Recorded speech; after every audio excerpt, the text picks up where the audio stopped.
ऊंचे ख्वाबों के लिए दिल की गहराइयों से काम करना पड़ता है, यूं ही नहीं मिलती सफलता किसी को, दिन रात मेहनत की आग में जलना पड़ता है। हेलो नमस्कार साथियों, स्वागत है आपका धर्माराम फिजिक्स यूट्यूब चैनल पे। और मैं आ चुका हूं 0 to हीरो बैच लेकर 12th क्लास फिजिक्स का। इस बैच में हम डिस्कस करते हैं आज सबसे फर्स्ट चैप्टर विद्युत आवेश तथा क्षेत्र को। बिल्कुल free of cost batch provide किया जाएगा, डिटेल बैच है, इसीलिए आप अपने दोस्तों में शेयर जरूर करें, इस चैनल को सब्सक्राइब करें और वीडियो को लाइक जरूर करें, यही मेरे लिए मोटिवेशन होता है। तो सबसे पहले हम डिस्कस करते हैं स्थिर विद्युत की यूनिट। स्थिर विद्युत की यूनिट, स्थिर विद्युत की। स्थिर विद्युत की का मतलब क्या होता है? स्थिर विद्युत की में स्थिर और विद्युत की दो शब्द है। स्थिर का मतलब क्या है? तो स्थिर का मतलब होता है अगतिशील। स्थिर का मतलब क्या होता है? अगतिशील। और विद्युत की का मतलब क्या होता है? आवेश। कहने का मतलब है कि इस यूनिट में हम अगतिशील आवेशों का अध्ययन करेंगे। इंग्लिश में इसको कहते हैं इलेक्ट्रोस्टैटिक। इलेक्ट्रोस्टैटिक। इलेक्ट्रो का मतलब क्या होता है? इलेक्ट्रो का मतलब होता है चार्ज। इलेक्ट्रो का मतलब हो जाता है चार्ज। और स्टैटिक का मतलब क्या हो जाता है? रेस्ट। यानी कि हम इसमें क्या करते हैं? स्थिर आवेशों का अध्ययन करते हैं। स्थिर विद्युत की यूनिट में दो चैप्टर आते हैं, जैसा कि मैंने आपको बताया था। पहला विद्युत आवेश तथा क्षेत्र, दूसरा स्थिर विद्युत की विभव तथा धारिता। तो सबसे पहले हम फर्स्ट चैप्टर को डिस्कस करते हैं, विद्युत आवेश तथा क्षेत्र को। विद्युत आवेश तथा क्षेत्र को डिस्कस करते हैं। विद्युत आवेश तथा क्षेत्र में सबसे पहले आवेश होता क्या है? सबसे पहले हमें पता होना चाहिए कि आवेश होता क्या है। तो हेडिंग डालो आवेश। आवेश को क्या कहते हैं? चार्ज कहते हैं। ये चार्ज होता क्या है? तो आवेश है कोई चीज नहीं होती है जिसे आप छू सकते हो या टच कर सकते हो, ऐसा नहीं है। आवेश किसी वस्तु का गुण होता है, और ऐसा गुण जो विद्युत अथवा चुंबकीय क्षेत्र उत्पन्न कर दे अथवा उससे प्रभावित हो, उसे ही आवेश कहते हैं। यानी कि आवेश में गुण होता है कि वह विद्युत अथवा चुंबकीय क्षेत्र उत्पन्न कर सकता है अथवा उससे प्रभावित हो सकता है। जैसे मेरे अंदर गुण है आपको पढ़ाने का, इसी प्रकार आवेश के अंदर एक प्रॉपर्टी होती है ऐसी। तो सबसे पहले डेफिनेशन लिखते हैं, किसी वस्तु का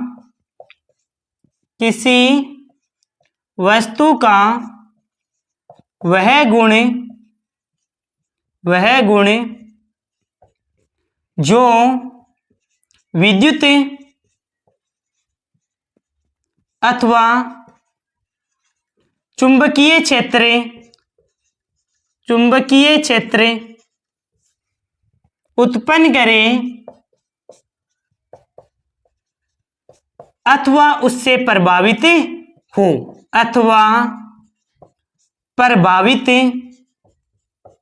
हो, उसे आवेश कहते हैं। उसे क्या कहते हैं? उसे आवेश कहते हैं। आवेश कितने प्रकार का होता है? तो आवेश है वो दो प्रकार का होता है। नीचे आपको लिखना है, आवेश दो प्रकार का होता है। दो प्रकार का होता है। कौन कौन से होते हैं? आवेश के दोनों प्रकार। आवेश है उसके दोनों प्रकार लिखते हैं। एक और लिख लेते हैं धनावेश, और दूसरा हो जाएगा ऋणावेश। धनावेश में हम किसकी बात करते हैं? तो धनावेश में हम बात करते हैं प्रोटॉन की, क्योंकि प्रोटॉन में धनावेश का गुण होता है। और ऋणावेश में इलेक्ट्रॉन। अब बात करते हैं प्रोटॉन पर आवेश कितना होता है, इलेक्ट्रॉन पर आवेश कितना होता है। प्रोटॉन का द्रव्यमान कितना होता है और इलेक्ट्रॉन का द्रव्यमान कितना होता है। यानी कि प्रोटॉन पर सबसे पहले द्रव्यमान की बात करते हैं। द्रव्यमान किसका, प्रोटॉन का कितना होता है 1.67 इंटू 10 की पावर माइनस का 27 किलोग्राम। कई जगह 1.66 इंटू 10 की पावर माइनस का 27 किलोग्राम लिखा होता है।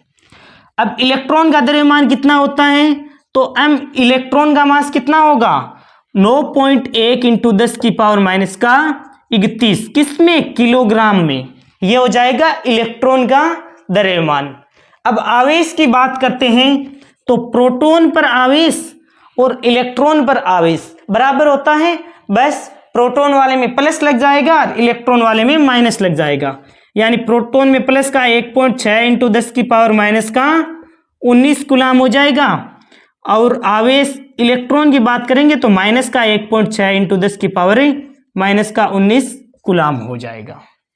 यहां तक क्लियर है सबको, यहां तक क्लियर है।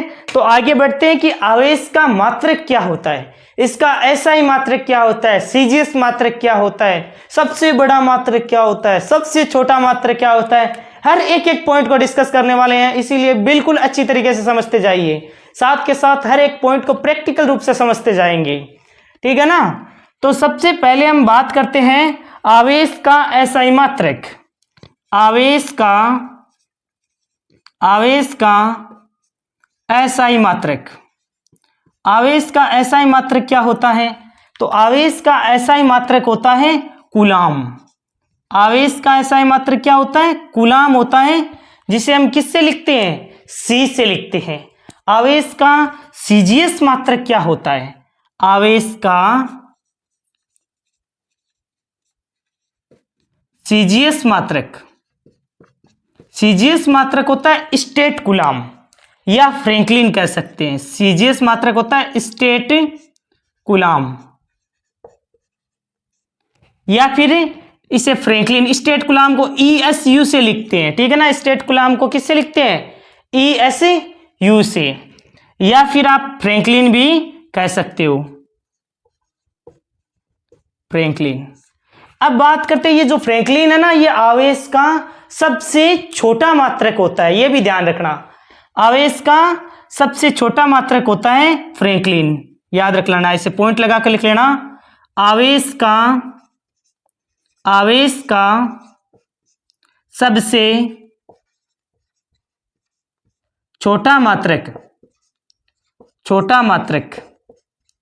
क्या होता है, तो फ्रैंकलिन होता है। आवेश का सबसे छोटा मात्रक होता है फ्रैंकलिन। ऐसा पूछ ले एक फ्रैंकलिन में कितने कूलाम आवेश होता है, तो ये भी यहां पर लिख देते हैं। एक फ्रैंकलिन, या फिर ESU भी लिख सकते हो, या एक ESU बराबर क्या होता है, कितना कूलाम होता है। तो याद रखना आप, एक फ्रैंकलिन या एक ESU बराबर होता है, ये होता है एक फ्रैंकलिन के बराबर। इसी प्रकार आवेश का सबसे बड़ा मात्रक क्या होता है, वो भी एक साथ लिखवा देते हैं। आवेश का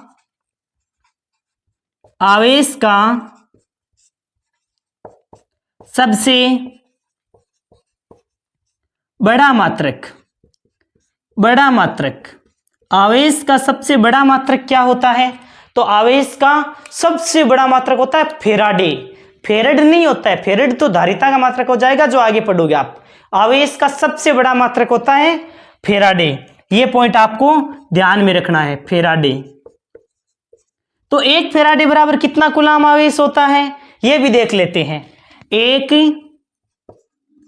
फेराडे बराबर होता है 96,500 कूलाम आवेश।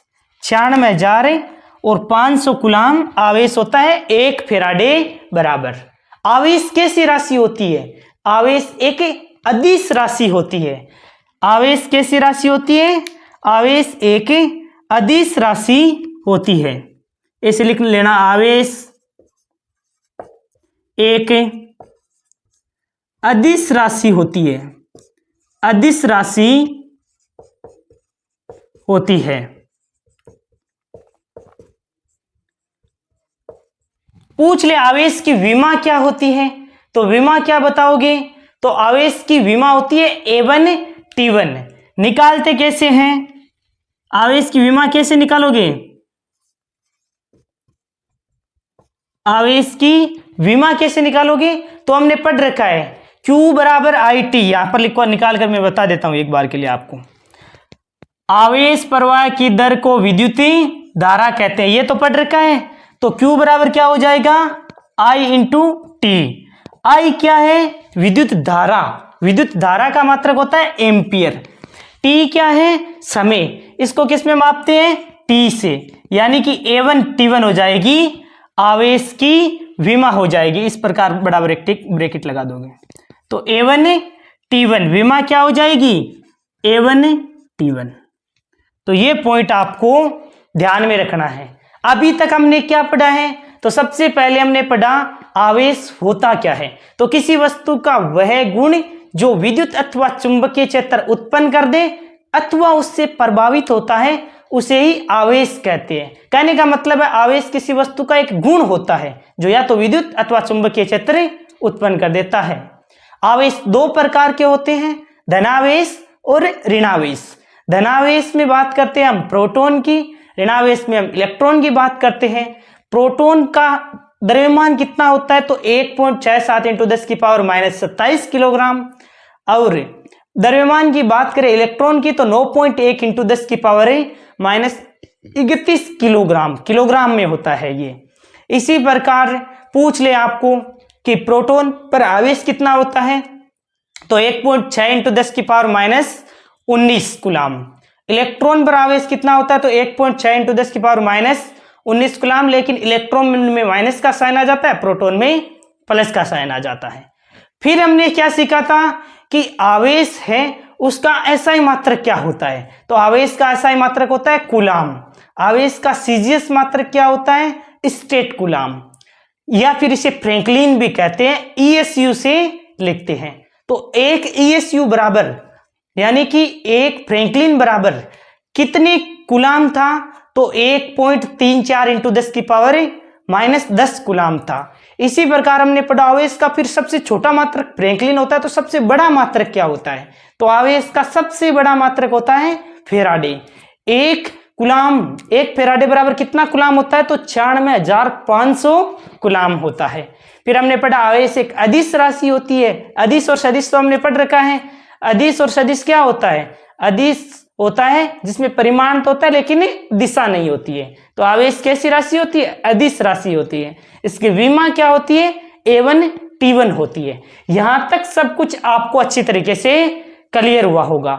यदि वीडियो पसंद आया है तो वीडियो को लाइक और चैनल को सब्सक्राइब जरूर करना और अपने दोस्तों में शेयर जरूर से करना यदि आपको मेरी मेहनत पसंद आ रही है तो। अब आगे हम सीखते हैं। देखिए, स्थिर वैद्युतिकी की खोज किसने की थी, तो थेल्स ने की थी। किस प्रकार की थी, तो थेल्स ने एम्बर को ऊन से रगड़ा था। अब एम्बर को ऊन से या फर्श से रगड़ने पर क्या होता है, वो आकर्षित होने लगी, तब स्थिर वैद्युतिकी की खोज की। अब एम्बर क्या होता है, तो आप पिक्चर में देख रहे होंगे, एम्बर होता है जैसे जो पेड़ होता है उसका गोंद होता है, सूखने के पश्चात उसे ही एम्बर कहते हैं। अरे रगड़ने पर वस्तु आवेशित होती है। आपने देखा होगा, जैसे आपके पास पेन है, उसको बालों से अच्छी तरीके से रगड़ो, रगड़ने के बाद आप देखोगे कि वो छोटे छोटे कागज को आकर्षित करेगा। ऐसा एक एक्सपेरिमेंट ट्राई करते हैं। मेरे पास एक बलून है, इस बलून से ट्राई करते हैं, ठीक है ना। जैसे थेल्स ने एम्बर से किया था ना, उस प्रकार एक बलून है, ट्राई करते हैं।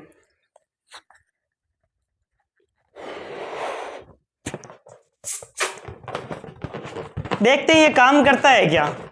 इसको हम बालों से रगड़कर और ट्राई करते हैं। इसको बांध लेते हैं, आगे से क्लोज कर देते हैं ताकि इसकी हवा है वो बाहर नहीं आए। अच्छी तरीके से फिजिक्स है वो आपकी क्लियर होगी यदि मेरे साथ आप जुड़े रहोगे ना इस बैच के साथ। तो अब हम ट्राई करते हैं कि इस बलून को बालों से रगड़ने पर क्या ये आवेशित होता है क्या।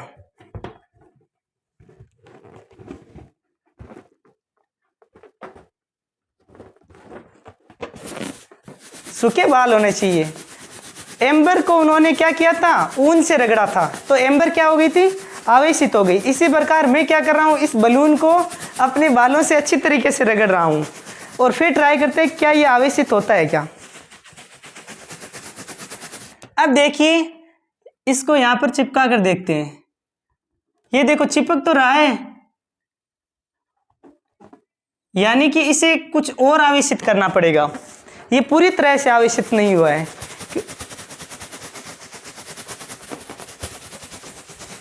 बिल्कुल बाल सूखे होंगे ना आपके, तब ये अच्छी तरीके से आवेशित हो जाएगा।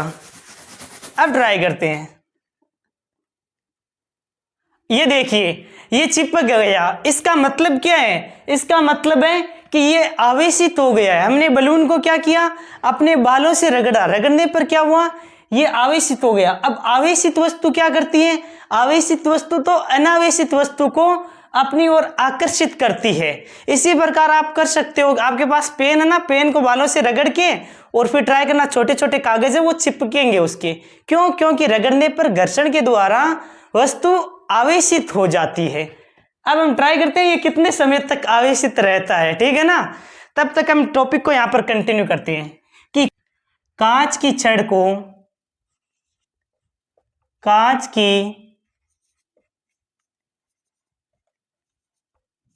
को सूत के कपड़े से रगड़ने पर कांच की छड़ है उसको सूत के कपड़े पर रगड़ने पर क्या होता है? कांच की छड़ है उस पर धनावेश आ जाता है। रगड़ने पर क्या होता है? तो कांच की छड़ पर कौन सा आवेश आ जाता है? तो कांच की छड़ पर धनावेश आ जाता है, पॉजिटिव चार्ज आ जाता है। इसी प्रकार जैसे प्लास्टिक या एबोनाइट की छड़ है, ये पहला पॉइंट। प्लास्टिक अथवा एबोनाइट की छड़ को ऊन से रगड़ने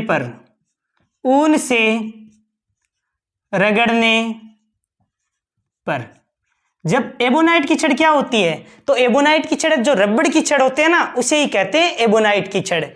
तो अब क्या होता है? प्लास्टिक अथवा एबोनाइट की छड़ को ऊन से रगड़ने पर प्लास्टिक की छड़ कैसी हो जाती है?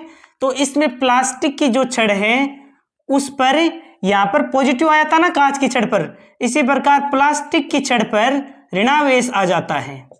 प्लास्टिक की छड़ कैसी हो जाती है? ऋणावेशित हो जाती है। अब ये होती क्यों है? इस पर ही ये ऋणावेशित होगी तो फिर ऊन क्या हो जाएगा? धनावेशित हो जाएगा। इसमें सूत क्या हो जाएगा? सूत ऋणावेशित हो जाएगा। तो इस पर पॉजिटिव नेगेटिव किस कारण आया कि जैसे कांच की छड़ ही धनावेशित क्यों हुई, जो सूत है वो धनावेशित क्यों नहीं हुआ? ये कांच की छड़ धनावेशित हुई है, इसका मतलब सूत कैसा होगा? ऋणावेशित होगा। तो इन पर चार्ज है, इस प्रकार क्यों आए वो हम इससे आगे डिस्कस करेंगे। अभी हम एक प्रयोग करके देखते हैं कि समान आवेशों में क्या होता है और विपरीत आवेशों में क्या होता है। तो सबसे पहले हमने क्या किया? कांच की छड़ को सूत से के कपड़े से रगड़ने पर कांच की छड़ कैसी हो गई? धनावेशित हो गई। प्लास्टिक या एबोनाइट की छड़ को ऊन से रगड़ने पर प्लास्टिक की छड़ क्या हो गई? ऋणावेशित। कहने का मतलब है कांच की छड़ आपके पास धनावेशित है और प्लास्टिक की छड़ है ऋणावेशित। तो सबसे पहले आपने क्या किया? आपने एक रेशम के धागे से कांच की छड़ है उसको इस प्रकार लटका दिया। कांच की छड़ है, ये क्या है? कांच की छड़।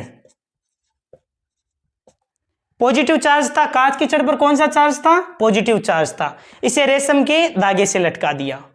इसके समीप आपने दूसरी कांच की छड़ लेकर आए। कांच की छड़ पर कौन सा आवेश है? तो पॉजिटिव चार्ज है। ये भी क्या है? कांच की छड़ है। अब समान आवेश होने के कारण क्या करती है? ये दोनों एक दूसरे को प्रतिकर्षित करती है। समान आवेश होने के कारण क्या होता है? एक दूसरे को प्रतिकर्षित करती है। तो इनमें क्या होगा? कांच की छड़ों में प्रतिकर्षण होगा, प्रतिकर्षण होगा। इसी प्रकार आपने एक तो जैसे कांच की छड़ ली थी और उसके समीप आपने दूसरी कांच की छड़ी लेकर आए थे। अब सेकंड स्टेप में क्या करूं, यहां पर लिख देता हूं मैं, स्टेप सेकंड। इसमें आपने क्या किया, एक प्लास्टिक की छड़ ले ली। अब प्लास्टिक की छड़ पर कौन सा आवेश है, तो ध्यान रखना प्लास्टिक की छड़ पर है माइनस चार्ज। अब इसके समीप प्लास्टिक की जो छड़ है उसके समीप आपने प्लास्टिक की छड़ी लेकर आए, प्लास्टिक की छड़, उसके समीप आपने एक दूसरी प्लास्टिक की छड़ लेकर आए। प्लास्टिक की छड़ पर कौन सा आवेश था, नेगेटिव आवेश था, यानी कि दूसरी प्लास्टिक की छड़ लाने पर क्या होता है, इन छड़ों में, इनमें होता है प्रतिकर्षण। क्यों, क्योंकि समान आवेशों में क्या हो जाता है, प्रतिकर्षण हो जाता है। इन दोनों छड़ों को निकट लाने पर पता चला कि इनमें भी क्या होता है, प्रतिकर्षण होता है। छड़ों में क्या होता है, प्रतिकर्षण होता है।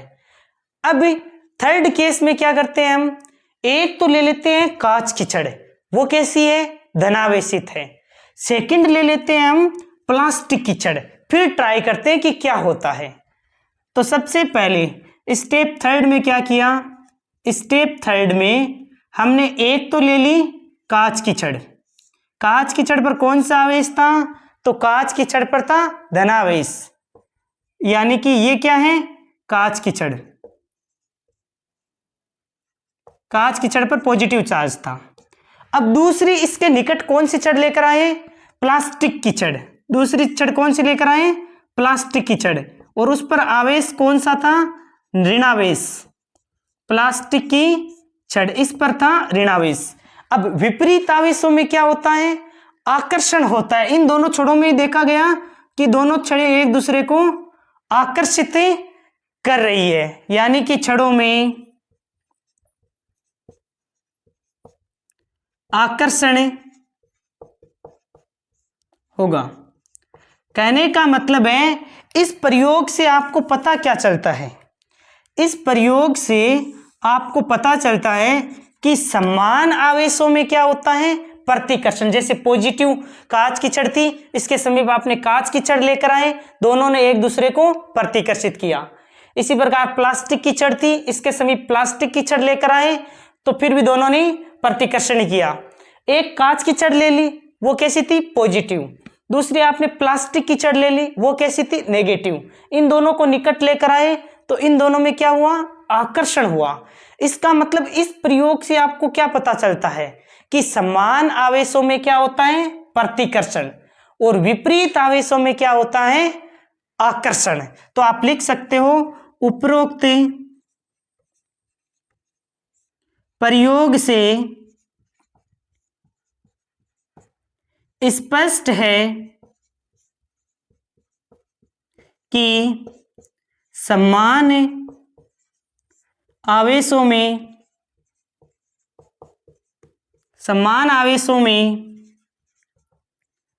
प्रतिकर्षण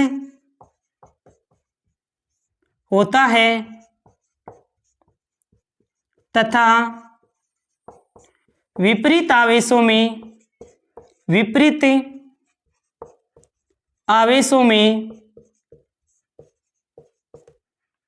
आकर्षण होता है, आकर्षण होता है। आई थिंक यहां तक आपको अच्छी तरीके से क्लियर हुआ होगा। अब आगे का जो टॉपिक है वो बाद में डिस्कस करेंगे। ये देखो बलून अभी तक गिरा नहीं, हमने यही देख रहा था कि कब ये अनावेशित कब होगा। देखो अभी तक ये गिरा नहीं है, हम इसकी पोजीशन चेंज करके देखते हैं। काफी समय हो गया इसे, अब तो ये गिर रहा है वैसे, ये देखो फिर भी आवेशित ही है, धीरे धीरे गिर रहा है, ठीक है ना। ये देखो बिल्कुल मतलब धीरे धीरे गिर रहा है, यानी कि अब धीरे धीरे ये अनावेशित हो रहा है, ठीक है ना। ये देखो, तो आप भी ऐसे ट्राई कर सकते हो। थोड़े से बाल यदि सूखे होंगे और काफी समय तक आप इसे आवेशित करोगे ना, तो ये काफी समय तक चिपका ही रहेगा। यदि कभी आपके पास टेप नहीं होगी ना, तो आप ऐसे भी यूज कर सकते हो और दिखा सकते हो और किसी को फिजिक्स का जादू।